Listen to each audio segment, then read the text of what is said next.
of Easter. A manifestation, a visible manifestation of the love of God. The Old Testament shows us much of God's favor upon man, His blessings in man's lives.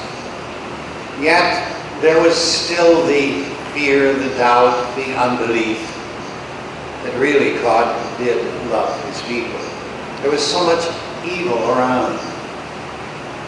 The coming of Christ is a manifestation, a declaration of God's love. God loves you. So much does He love you. Does He love the world, not just you, but His whole creation He loves. That He sent His only Son. How selfish sometimes we are in our thoughts, our ideals, because we think God loves me. True, but more than you, God loves everything He created. Everything. The trees, the flowers, the fish, the animals, they are all God's creation. And God loves all of them. The beauty of God is that He doesn't hide from us. He makes Himself known to His people. Even of old in the wilderness, when the people were without the abundance of Egypt, God made Himself known by the manna, by the water from the rock. He proved Himself greater than any circumstance would be. A rock doesn't give water, but it did. That rock to this day still is flowing with water that came because of God's instructions to Moses. In our lives, we have been blessed abundantly. Doubt, fear, unbelief, or lack of knowledge keeps it from flowing in us. In the gospel today, Jesus says, I am the vine. I am the vine. Probably the majority of you and others don't understand agriculture. But when you work with agriculture, you begin to understand what Christ speaks to us and what the Scriptures talk to us, because it came from a people that were very agricultural in their existence. When God created, He created first, according to what Scripture says, the heavens and the earth. But they were not seen because there was no light.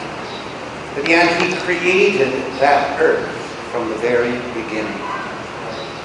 Later, He brought out the light so that everything could be seen. But out of that earth that God created, there was something within that earth that was so potent and so powerful that He could take it and cause it to become the body of man. Then He breathed His breath into that body formed from the mud, the dust, and it became a living soul. It took the two working together to bring forth the life that God intended man to have. Today, the earth is potent. It has power. It has that energy that can cause things to happen. But it sits idly until there's a seed planted and the sun and the earth work together to bring forth a manifestation of His ability, of the power of God and the love of God to mankind. Without the sun, the earth could not bring forth light. Without the earth, the sun would not bring forth light. The two work together. to bring forth that which God intended to be brought forth. When Jesus says he is the vine, it is like he's saying to us, I am that element wherein the power resides, is contained. When that power is there, it will bring forth fruit. The vine will bring forth fruit.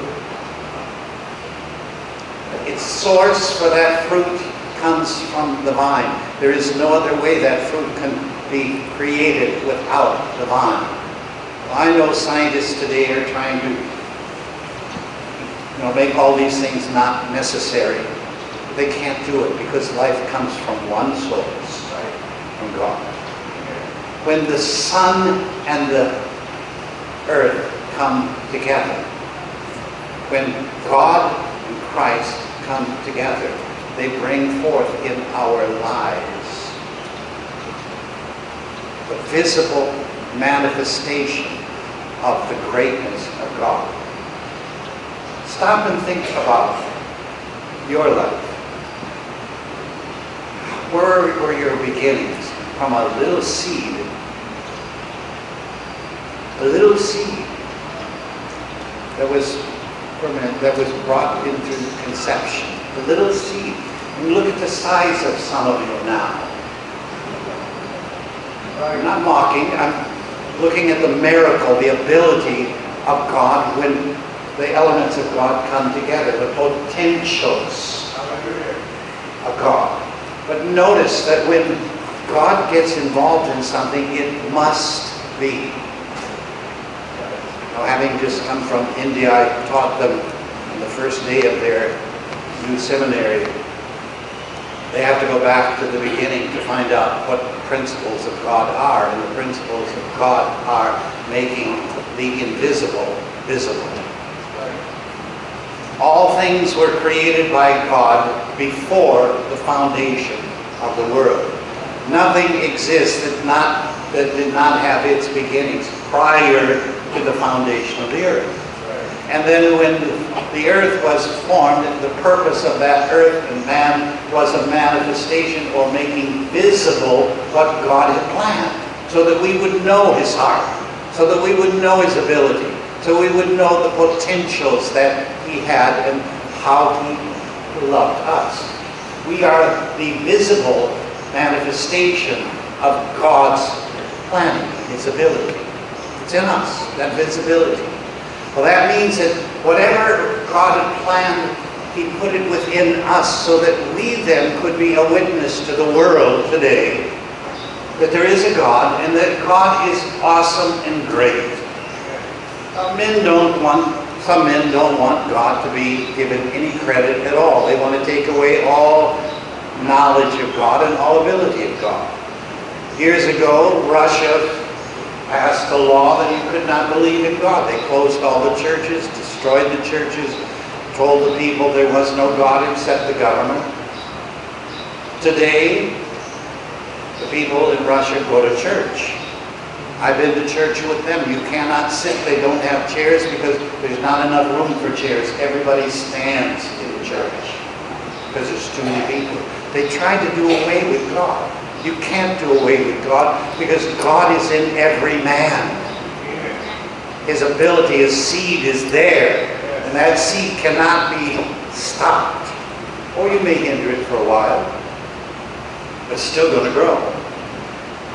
It's like a tree, when you cut it off, in a little while, it will sprout again. Cut it off, and in a little while, it'll come back. Because inside of it is that potential that cannot be hindered or stopped. Christ said, I am the vine, and you are the branches. The branch then must bring forth the fruit that comes from the vine. The vine being a vine of perfection, because that's God, he's perfect. It means that the fruit, the potential of fruit, is there without fail because God is a God of perfection, a God of excellence. And so in our lives, we can be a witness to the greatness of God in many, many different ways. The fact that we breathe is witness to the glory of God. It's a worship to God. I can breathe. I can smile. I can talk. I can walk. It says, great is our God who can take earth and make this out of earth. In our limited understanding, we try to get rid of earth. You ladies have people, or you're cleaning the house constantly to get the dust out of the house, not knowing that dust has potential in it and ability in it to make you blessed. What would we do without earth? Ask Manila. It's hot as hell. Why? Because they have no earth. They've covered up the earth with concrete. We're smarter than God would cover up that dirt. And what happens? They roast. They complain. They murmur. Why? In every city like that in the world, there are problems. Because they've done away with the blessings of God. When God created man, He didn't put him in a city. He put him in a garden. Because that garden supported him. That garden took care of him. The plan of God, the beauty of God, the purpose of God, and the ability of God in our lives.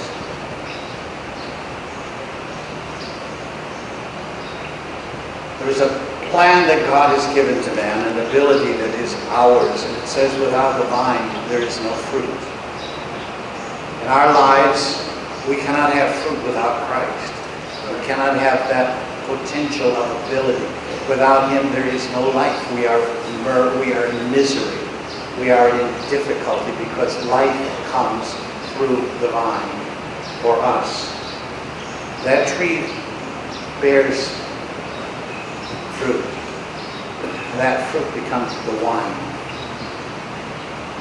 Just something I saw when I was looking through this. The vine, V-I-N-E, becoming wine. The V becomes double V, and you have wine from vine. The connection here says something to us if only we understand this. When God adds His self to our lives, we become the wine. We become that which is there to calm the spirits and to bring joy into our lives because of Christ. The vine, sometimes we get irritated with the vine because the vine has all kinds of contortions that it goes through, and sometimes it gets in places where we don't want it to be.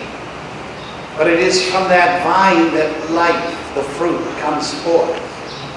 And that life brings potential to us. I look at the writing of Acts when it was talking about Paul going to Greece. Going to the place where they kept all their statues. For us, for most of us, we would be very defensive of things which we don't believe. But Paul did not look or attack all the images that were made to other gods, little g's. But instead, he found something that was positive in all of that negativism, in all that unbelief. He found a statue to an unknown God. He could have attacked all the others and said, you're wrong because you can't believe this, it's that life, you know. He could have gone through all of that. But instead, he found something positive. Something that they didn't have any feelings about at all. It was unknown to them. And so he then began to tell them about God. Began to tell them how great God was. This is because of the potential in our lives of security.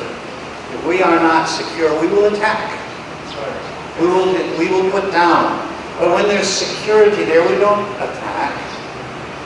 We don't have, because we know, hey, don't worry about it. Nothing. We can't do anything because I have the authority or whatever it may be. I have the peace of Christ. Finding that, then he could speak to them about something that would open their eyes, because they were curious about who this unknown God was. They didn't know him. All the others, they had all the doctrines and theologies and things all worked out for him. They had their canons and everything. This is what we believe, and this is how you handle it, and you've got to do this to support our God and to bless our God and make sure that our God is fed, all those things. But with this one, they didn't have anything there. It was empty. And so when he began to talk about it, their curiosity was open. And he began to tell them about the greatness of God and the provision of God, not through attack, through putting down, but finding out the little gap that was left in their lives that was clear. In everybody's life, there's always that one place, that one thing that is positive, where we can touch their lives and we can open their eyes to the truth of the greatness of God. Why is this in your life? Because God loves you. Not attacking them for being, doing this or doing that, or believing this or believing. No, don't worry about those things. Look for that which you can bring hope to them through, because they're not offensive at what you're saying, offended by what you're saying. An unknown God. Many people don't know our God. They think they have an understanding, but there's not that truth that is there.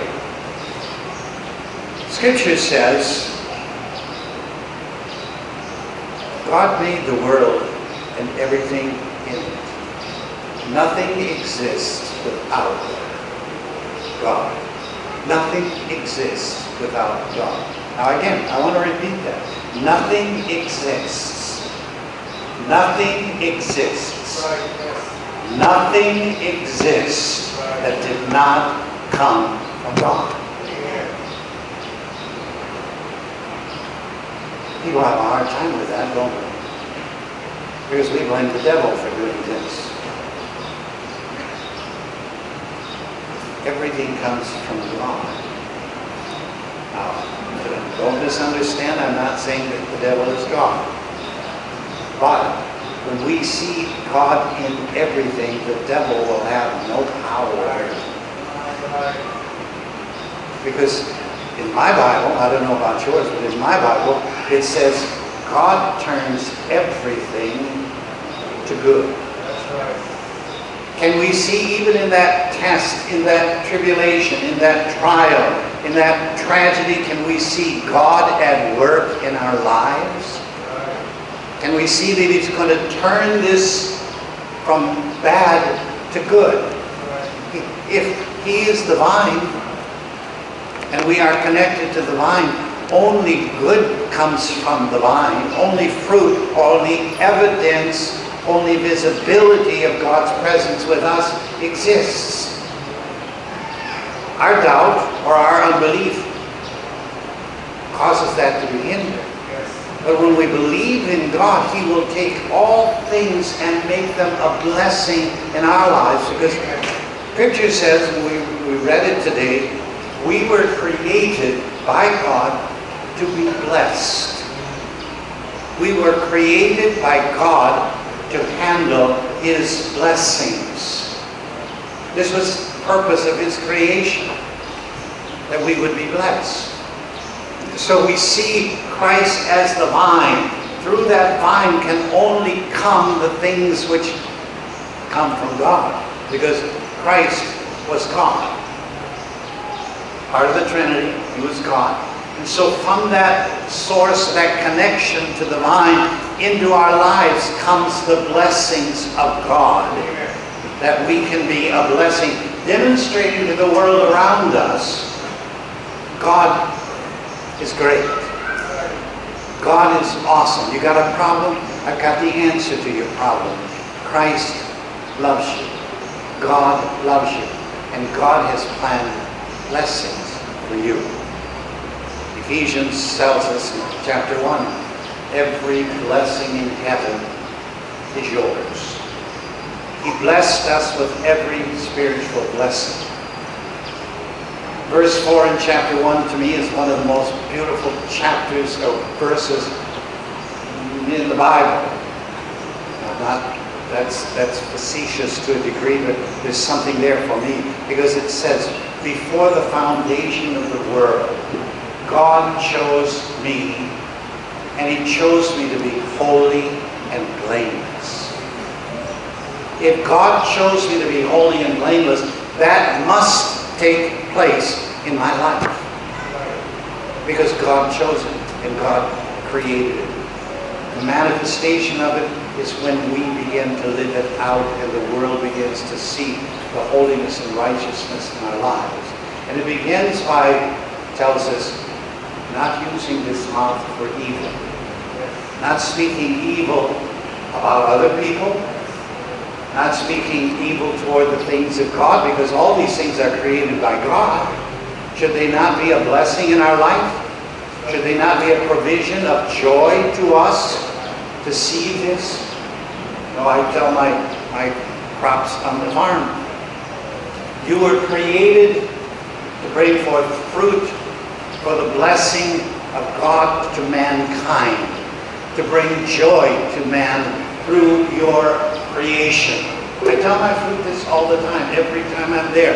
I tell them, you're blessed by God, you were created by Him to bring forth fruit, that man can be blessed in his life because of you. That's probably why our pineapples are sweet, and they don't, bite your tongue after you eat them. If you come from other places, you can't guarantee it, because it might not be as good, because ours were created to be a blessing. God's blessing to man, the fruit that's there. Do we see the things that God gives to us as His blessing to us? We are created for those blessings. We are to be blessed in our lives. Oh, I don't like this. Why? God created it. And He created it so to be a blessing to you. You better eat it and be happy. When you go to India and you sit down at their table and you eat, you think it's hot here, you don't know what hot is until you've eaten their food. But there's something about that which most people don't understand. Those chilies make the body healthy because it burns out all the things that bother us, the bacteria. Those things are burned out by the chilies. I eat a lot of chili. I manufacture chilies because I believe they are a natural blessing from God to bring health to mankind. And the hotter it is, the more blessing it's going to be. That's right. When you eat chili for breakfast, it's like from your mouth comes this fire like from the dragon, and everything that's evil is burned away. Right. You see, we don't think this way. We don't see these things as God's blessings to us, but they are part of the vine. Everything that exists comes out of that vine of God's protection. It's meant for humanity, yes, but it includes all of creation. God loves all of His creation. And the Scripture says His creation is going to be set free, all of it.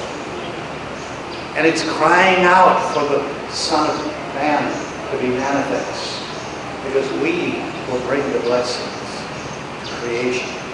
The beauty of God's provision for us. We live, we exist because we are His offspring. This is the inheritance that He gave to you and to me, to be His children. He doesn't want His children in poverty. He doesn't want His children in anger. He doesn't want His children in these things that bring tension to us or stress to us, because that stress and that tension brings sickness and disease to the body. It causes parts of the body not to function right. He brings love. He plants love in us. That love will bring peace. This is who we are. This is the most beautiful thing that we can understand, that we are the children of God, and God has given to us that which is of Him. We are like Him, created in His image and likeness. It's here, it's with us. I asked the leader in India last week, what if I say DNA, what do you mean? What you know, in your culture here, what is DNA? He said it's the atom of life. The atom is the power. That power, you know, in scientists, they split the atom in order to make the big explosions, the bombs, and the great power. They split the atom. That atom is in you. Potential is in your life. And in your life, it will bring forth the power and the greatness of God. If only we connect ourselves and stay connected to that vine. If we separate ourselves from the vine, the fruit will die. We will have no life. Life will be miserable. What we call life in the world will be miserable to us. But when we are connected to the vine, even that which is darkness will become light. Even that which is painful will become peace. Even that which is confusing will become understood because of the connection with the vine in our lives. When we know who we are because of Christ, it opens the door to great understanding and great ability. They told us, the teachers and the students in the school in Manila, if you know God, and you really are walking with God, and you are living out that life that God has given to you, you will understand things which the greatest men without God cannot understand. You'll know greater the understanding of how things work than the scientists do. You'll know greater how things operate more so than the doctors do, the doctors of education, whatever. Why? Because God is with you. And if God is with you, His understanding, His wisdom belongs to you. And that wisdom will unfold to you the greatness of God and how you solve the problems.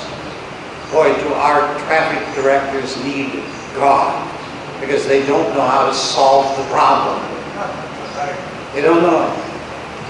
I was telling the priest that before we came in here a couple of weeks ago, I went through the intersection down here going to Sao Paulo and to Tanai, that intersection that is traditionally traffic problem. I went through there one day. There were 4 policemen out there, traffic directors out there trying to control the traffic. The traffic was backed up in all 4 directions. As far as you could see, it was there. Some guy selling cigarettes puts his pack down on the ground. He gets out in the middle of the street and he begins directing the traffic. And the policemen are just standing there looking at him. The traffic is now moving.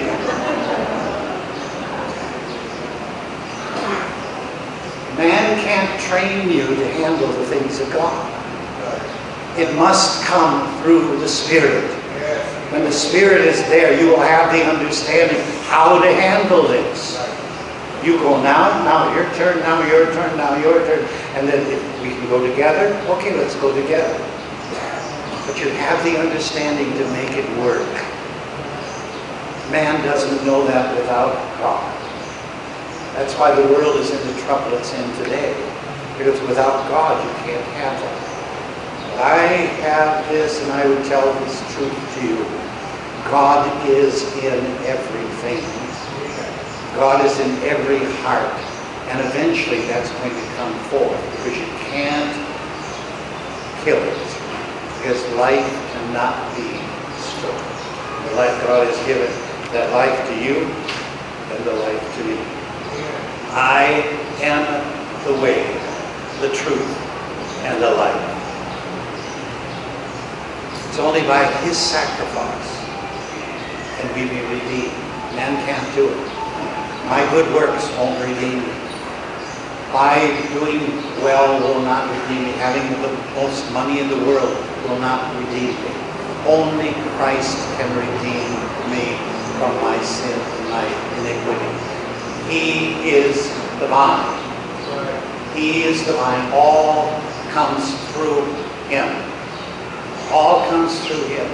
Now notice, I want to be very careful how I say this because this is not a negative statement, but I want us to understand it. He doesn't say here, the church is the way. Doesn't say that. He doesn't say doctrine is the way. He doesn't say theology is the way. He says, I am the way.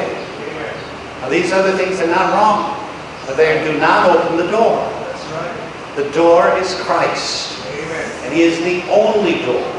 And if we don't know him, you can know all the theology, all the doctrine, all the other things. It won't save you.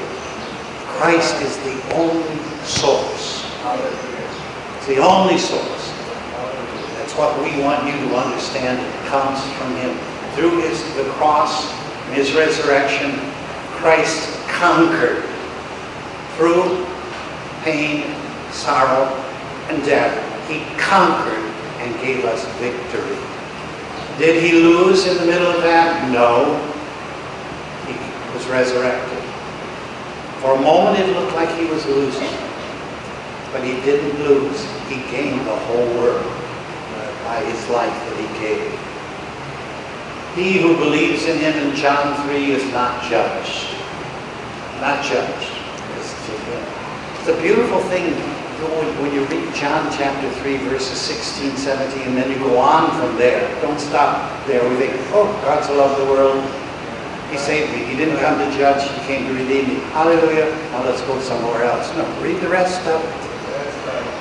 The powerful, powerful point that God brings to us because he is full of life and full of truth that brings new hope and new assurance to us. I lay in Zion a choice stone. I lay in Zion a choice stone. That stone was Jesus Christ. That's the stone. In India, we were privileged to be taken to a place that is the memorial of St. Thomas, the Apostle. Amazing thing to me, it was just awesome because Thomas at his time came from Jerusalem all the way to India. Now, they didn't have jets, they didn't have cars, they didn't have all kinds of transportation. Basically, most of the way he walked to India, to the southern part of India. He built a church there, but he spent most of his time in prayer. Today, the southern tip of India is about 60-some% Christian, while the rest of India is basically Hindu. He planted the seed. He was murdered.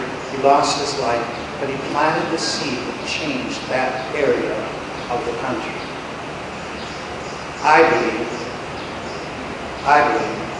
India will soon be a Christian nation. How do I believe that? Why do I believe it? Because the Prime Minister just last week issued a statement, by 2020 there will be no Christians left in India. He just signed his own death certificate. Because every other leader that banned Christianity, eventually they are gone. We will see, God do his work, because you can't stop God. You can't stop it. The vine, there's life in the vine. And when there's hindrance, people become more connected to the vine than ever before, because there's nothing else to distract them. They can't go to church, so they can't put their trust in the church. They can't do this because it's against the law to do this. So they just pray to Jesus. They just become known to Jesus. And what happens? Great things happen. The beauty of God's power in our lives. You want to know, God says, he who does evil hates the light. He who practices truth comes to the light. His deeds then open the door for God to supply all of his needs. God hears the prayers of those who are connected to the vine and who are manifesting or making visible. You know, chapter 1 of the scriptures in Genesis, chapter 1 says, God makes the invisible visible. He made all the plants. They were invisible to man. They were invisible because they were in his heart. But then he began the creation to make visible what was in his heart. You and I were one time in his mind or in his heart. Today we have been made visible to bring forth the provision of God's love to mankind. God chose you before the foundation of the world to be holy and blameless. You can't do it. He chose you.